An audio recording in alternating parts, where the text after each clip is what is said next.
the way of the world, which is what hopefully we would like to do, if we don't change our basic policies and our basic thoughts towards the third world. The third world is going to be, or are right now, the majority. So we need someone who's going to take this country into a new political arena or a new stance, and I think the way to do it is to try and be friends with everyone. None of the other political candidates are even thinking on that idea. Jesse Jackson may have very liberal ideas. The insinuation of communism is absolutely ridiculous. And again, I say C-SPAN is a great program. Thank you very much, sir. We appreciate it. Chris? Yeah, it reminds me to say something I meant to say earlier. When the Democratic Socialists of America, which is a liberal left organization, endorsed Jackson not long ago, Jackson's people actually returned the endorsement because it's, I mean, I just thought I'd mention it because of all these attributions of extremism to him. I mean, I am on the extreme left myself, and I can just tell you that Jesse Jackson isn't. More's the pity, in my view.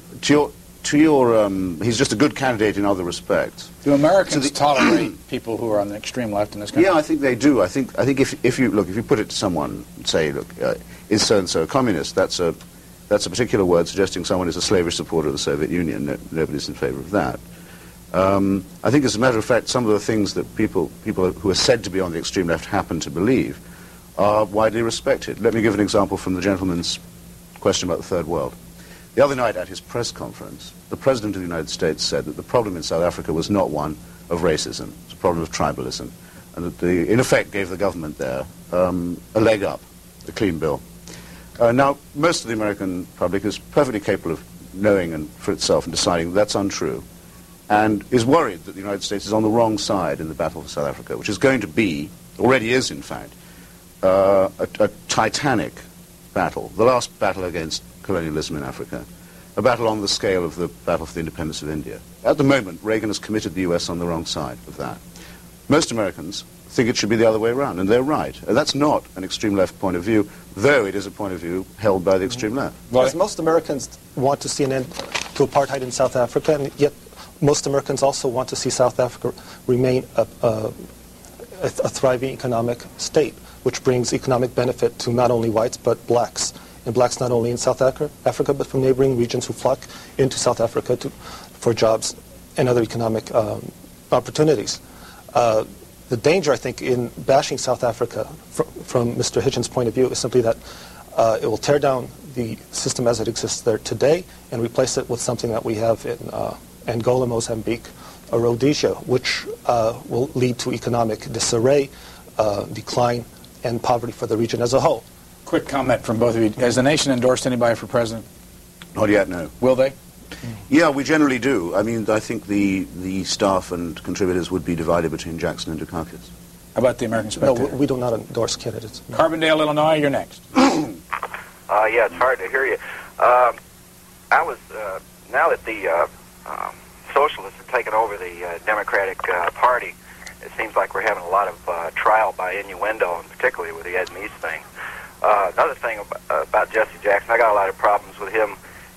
When he was head of Operation Push, it seems like there were, I think, $1 or $2 million that were unaccounted for. Also, Jackson, not only did when he went down to Cuba and put his arm around Fidel and say, "Long live President Castro," like Castro was elected to something. He not only said that, but he said, "Long live Che Guevara, long live Patrice Lumumba," which is about two of the most bloodiest revolutionaries in modern times. That's all I have to say. Okay, thank you. Reaction?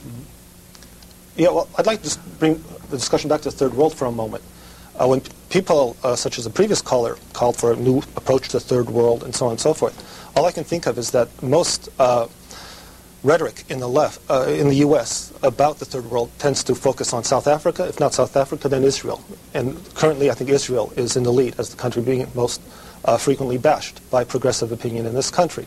I mean, Israel, a tiny country in the Middle East, beleaguered country, yet it is sort of the major cause for all unhappiness in the third world.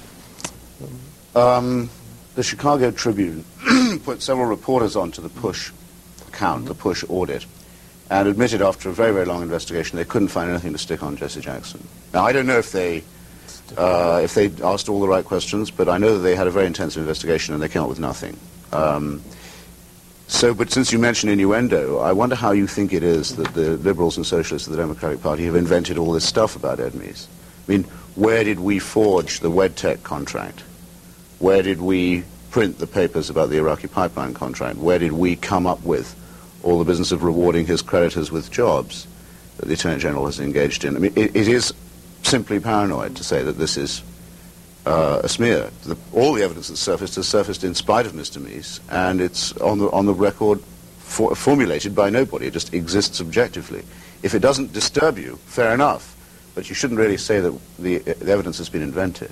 Well, by singling out such evidence as you pointed to, I think you're simply ignoring what goes on in the world of politics today at every level, on both left and right.